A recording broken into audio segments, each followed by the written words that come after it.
governo João Goulart, que foi de 1961 a 1964 e que antecedeu os 21 anos de regime militar aqui no Brasil, foi marcado, entre outras coisas, por grande polarização e radicalização da esquerda à direita. Uma das reivindicações do campo da esquerda e que causava muita reação era a aprovação das reformas de base. A reforma agrária avançava sobre o latifúndio e impactava a produção e a renda no campo. A reforma urbana interferia no crescimento desordenado das cidades e planejava o acesso à periferia e combatia a especulação imobiliária. A reforma bancária, por sua vez, previa uma nova estrutura financeira sob o controle do Estado. A reforma eleitoral poderia alterar o equilíbrio político com a concessão do direito de voto aos analfabetos, cerca de 60% da população adulta, e aos soldados, e com a legalização do Partido Comunista. A reforma do Estatuto do Capital Estrangeiro regulava a remessa de lucros para o exterior e estatizava o setor industrial estratégico. A reforma universitária acabava com a cátedra e reorientava o eixo de ensino e da pesquisa para o atendimento das necessidades nacionais. Nessa grande disputa no Brasil, o setor empresarial não ficou de fora. Além de articular diretamente o golpe militar e derrubar o presidente, agiu deliberadamente para a perpetuação do regime e para fazer valer suas pretensões econômicas. Olá, meu nome é Samuel Nepomuceno, graduando, pesquisador e professor em formação, e seja bem-vindo a mais uma dose de história. Hoje a gente vai ver a relação entre o empresariado e a ditadura militar no Brasil. É logo depois da vinheta.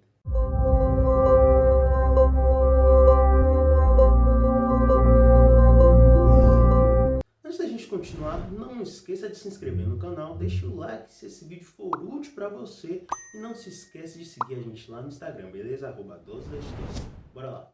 O processo eleitoral de 1962 foi caracterizado pelo envolvimento de organismos extrapartidários, isso é, que não teriam envolvimento com partidos políticos. Esses movimentos, essas organizações extrapartidárias, financiaram e patrocinaram campanhas de candidatos conservadores, e o mais influente desses organismos foi o Instituto Brasileiro de Ação Democrática, o IBAD, que funcionava lá no Rio de Janeiro desde 1959. Este instituto, o IBAD, era articulado com a Agência Central de Informações, a CIA, lá dos Estados Unidos. O IBAD investiu uma montanha de recursos para o financiamento de 250 candidatos a deputados federais e 600 a deputados estaduais, além de 8 candidatos a governadores, uma ilegalidade absurda de acordo com a lei eleitoral em vigor. Esse dinheiro advinha de empresas multinacionais ou ligadas ao capital estrangeiro e de fundos governamentais dos Estados Unidos, os responsáveis por investir $1 ou $2 americanos na conspiração contra Goulart, como anos depois o embaixador norte-americano confirmou ter feito. My personal conclusion is that Goulart's and Brizola's recent actions on agrarian land reform will lead Brazil to a communist government control similar as Fidel Castro in Cuba. Lincoln Gordon, U.S. Ambassador. O objetivo do patrocínio em alta escala era estratégico: construir uma frente parlamentar oposicionista no Congresso, emperrar o governo e abrir o caminho para o golpe. O IBAD foi fechado por Jango lá em 1963 por causa da corrupção eleitoral, após uma CPI que comprovou as ilegalidades. Mas o IBAD não estava sozinho. Muito mais dissimuladas, ambíguas e sofisticadas eram as atividades do Instituto de Pesquisa e Estudos Sociais, o IPES, fundado no final de 1961 por um grupo de empresários de Rio e São Paulo e por um punhado de oficiais que orbitavam em torno da Escola Superior de Guerra, a ESG. Bem, mas que zorra é essa de ESG? Beleza. A Escola Superior de Guerra surgiu ali através do alto comando das Forças Armadas no ano de 1949 e tinha inspiração no National War College norte-americano, e tinha como objetivo a aproximação entre militares e empresários, abrindo estrada ao crescimento industrial do país. A partir dos anos 1950, a SG empenhou-se em elaborar uma concepção de desenvolvimento e de segurança nacional coerente ao contexto de Guerra Fria, não circunscrita ao conceito tradicional de defesa e orientada por uma noção de guerra interna que redirecionava o papel das forças militares para o controle da sociedade, propunha um modelo de desenvolvimento econômico para o país e enfatizava a importância da atividade de inteligência e informação para a maior eficiência do Estado. Por sua vez, o IPES se tratava de uma instituição de orientação política conservadora voltada para a realização de estudos sobre a realidade brasileira. O IPES reunia a nata do empresariado brasileiro, além dos diretores de empresas multinacionais com atuação no país, dirigentes das principais associações de classe empresariais, militares, jornalistas, intelectuais e grupos de jovens tecnocratas.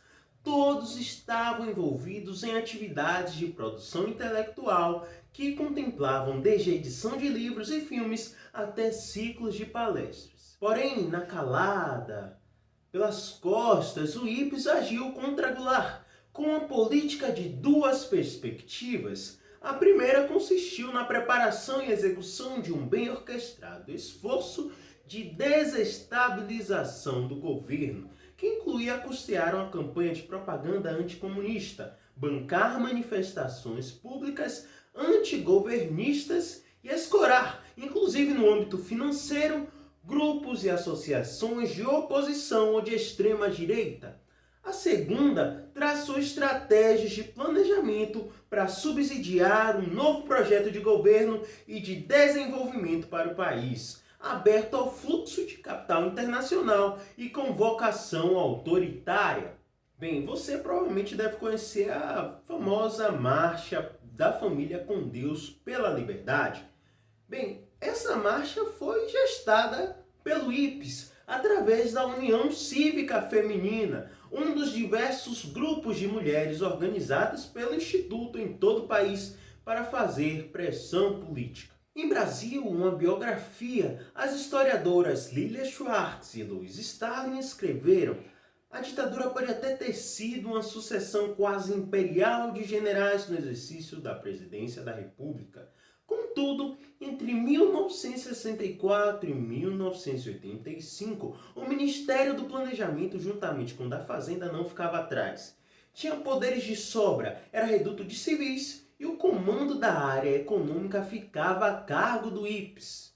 Nomes como Roberto Campos, Otávio Gouveia de Bulhões, Antônio Delfim Neto, Hélio Beltrão e Mário Henrique Simonsen. No fundo, existia um canal absolutamente aberto entre o governo e o setor empresarial, reafirmou, 50 anos depois, Delfim Neto, ministro da Fazenda entre 1967 e 1974 e do Planejamento entre 1979 e 1985. O Ministério da Fazenda dispunha de controle quase total do orçamento, isto é, sobre gastos que deveriam ser definidos pelo Congresso Nacional. O ministro da Fazenda tinha poderes de autorizar qualquer despesa que lhe desse na telha, relembrou o ex-ministro Maílson de Nóbrega e completou: poderes de matar de inveja um rei medieval. O projeto de desenvolvimento econômico da ditadura pretendia facilitar o investimento estrangeiro, reduzir o papel ativo do Estado e elevar o ritmo de crescimento. E tudo isso foi feito sem contestação. Fazíamos e não havia força política, nem legislativa, nem no judiciário, que pudesse se contrapor a esse comando econômico, confirmou o ex-ministro Hernani Galvez. Muito obrigado por assistir esse vídeo até aqui.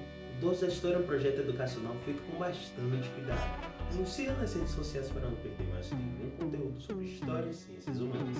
Se você quiser saber um pouco mais sobre esse assunto, sugerimos a leitura de Brasil, uma biografia de Lilia Schwartz e Louise Starling, além de 1964, História do Regime Militar, de Marcos Napolitano. Ambas referenciaram Chico